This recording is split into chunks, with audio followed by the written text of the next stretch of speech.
quite an experience. And like, no, I never imagined. I would say maybe a year or 2 years ago, it kind of, if you told me, it's maybe this makes sense because my party has just gone off the rail. Thank you.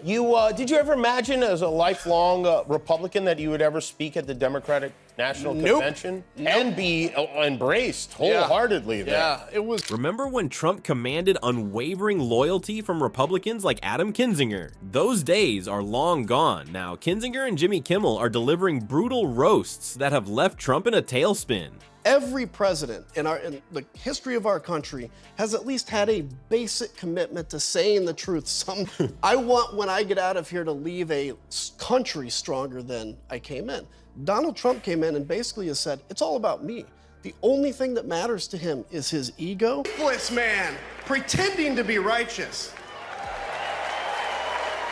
He's a perpetrator who can't stop playing the victim. But what caused this dramatic shift? From steadfast supporter to vocal critic, Kinzinger's journey mirrors a wider transformation within the Republican Party. As we dive into Trump's meltdown, we'll uncover the pivotal moments that led to this fall from grace. Before we move on, I'd like to ask you a small favor. If you appreciate this content, please take a second to like this video and subscribe to the channel. Over 98% of you watch the videos without subscribing. It costs you nothing, but it makes a huge difference to us. So, did you click the subscribe button? Great, thank you so much. Now, back to the video. Adam Kinzinger's journey from Trump supporter to vocal critic is a tale of political transformation that's shaken the Republican Party. Once considered a rising star, Kinzinger initially threw his weight behind Trump, endorsing him in 2016. But as Trump's presidency unfolded, cracks began to appear in Kinzinger's support. Trump. I'm genuinely surprised how people close to Trump haven't talked about the odor. It's truly something to behold. Wear a mask if you can. He just tap dances. Can you commit to prioritizing legislation to make childcare affordable? And if so, what specific piece of legislation? The January 6th Capitol riot proved to be the breaking point for Kinzinger. In his own words, it was the moment he realized he was in the wrong movie and needed to switch sides. This wasn't just a minor shift in perspective, it was a seismic change that would alter the course of his political career. In a move that sent shockwaves through the GOP, Kinzinger voted to impeach Trump following the riot. This wasn't just a vote, it was a declaration of independence from Trump's influence and a clear signal that Kinzinger was charting a new course. But Surprised that at the vitriol that was directed at you?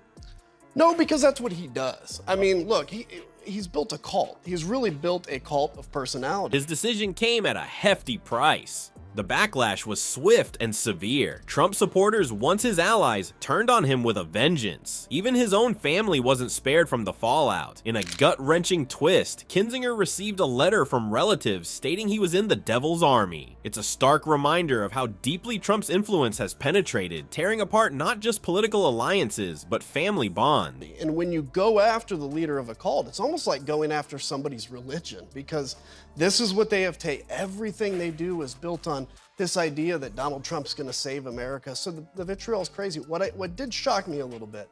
Undeterred by the threats and criticism, Kinzinger doubled down on his stance. He joined the January 6th committee, further solidifying his position as a leading Republican voice against Trump. It's a move that's made him a pariah within much of his party, but has also earned him respect from those who value principle over party loyalty. Kinzinger's transformation isn't just about one man's journey, it's a reflection of the wider turmoil within the Republican Party. His statement that Trump is a weak man pretending to be strong encapsulates the disillusionment felt by a growing number of Republicans. But it also highlights the risk of speaking out in a party where loyalty to Trump has become a litmus test. As the dust settles, the implications of Kinzinger's stand are becoming clear. His journey from Republican golden boy to Trump critic signals a potential shift in the party's future. It's forcing Republicans to confront uncomfortable questions about their values and what their party stands for. Will others follow Kinzinger's lead, or will the party continue to orbit around Trump? The answer to this question could reshape American politics for years to come.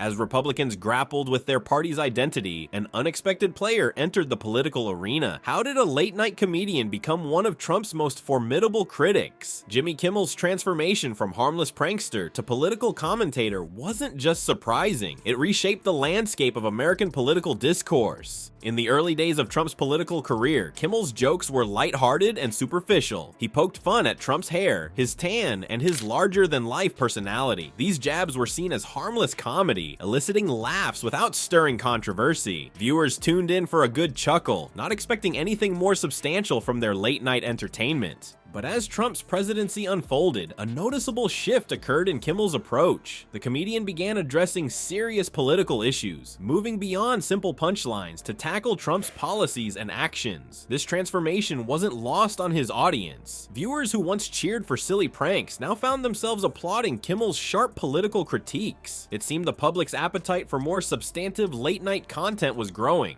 Kimmel didn't shy away from hot-button issues. He dove headfirst into debates about healthcare and immigration, showcasing a depth of knowledge that surprised many. His precision in addressing these complex topics demonstrated that he was no longer just a comedian. He had evolved into a bona fide political commentator. The impact of Kimmel's commentary on public opinion became increasingly apparent. His ability to break down complex issues into digestible segments helped inform viewers about key political debates. Kimmel's influence extended beyond mere entertainment, contributing to a broader conversation about political accountability. Trump, predictably, didn't take kindly to this new form of criticism. His reactions to Kimmel's commentary were often defensive and immature. He resorted to name-calling, labeling Kimmel and other late-night hosts as losers and lightweights. These responses only served to highlight the effectiveness of Kimmel's critiques and Trump's inability to handle criticism gracefully. Kimmel's most controversial moments often centered around healthcare. In one memorable segment, he sharply criticized Trump's healthcare plan, pointing out the president's inability to provide straightforward answers. This kind of fact-checking and holding political figures accountable became a hallmark of Kimmel's new approach. The comedian was open about his bias, stating plainly, "I am biased against Donald Trump. Do I think I have good reasons for being biased against him? Yes." This transparency about his personal stance added weight to his critiques, as viewers appreciated his honesty.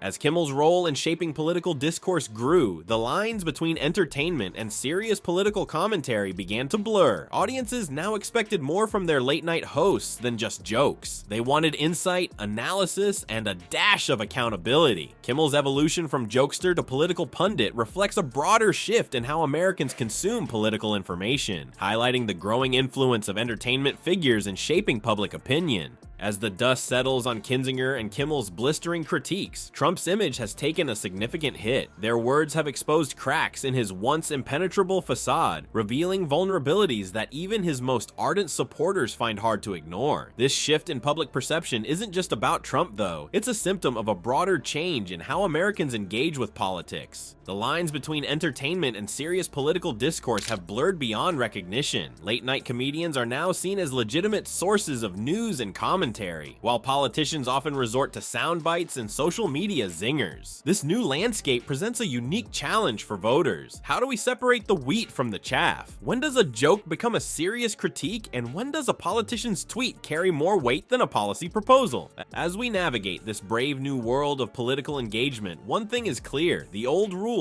no longer apply.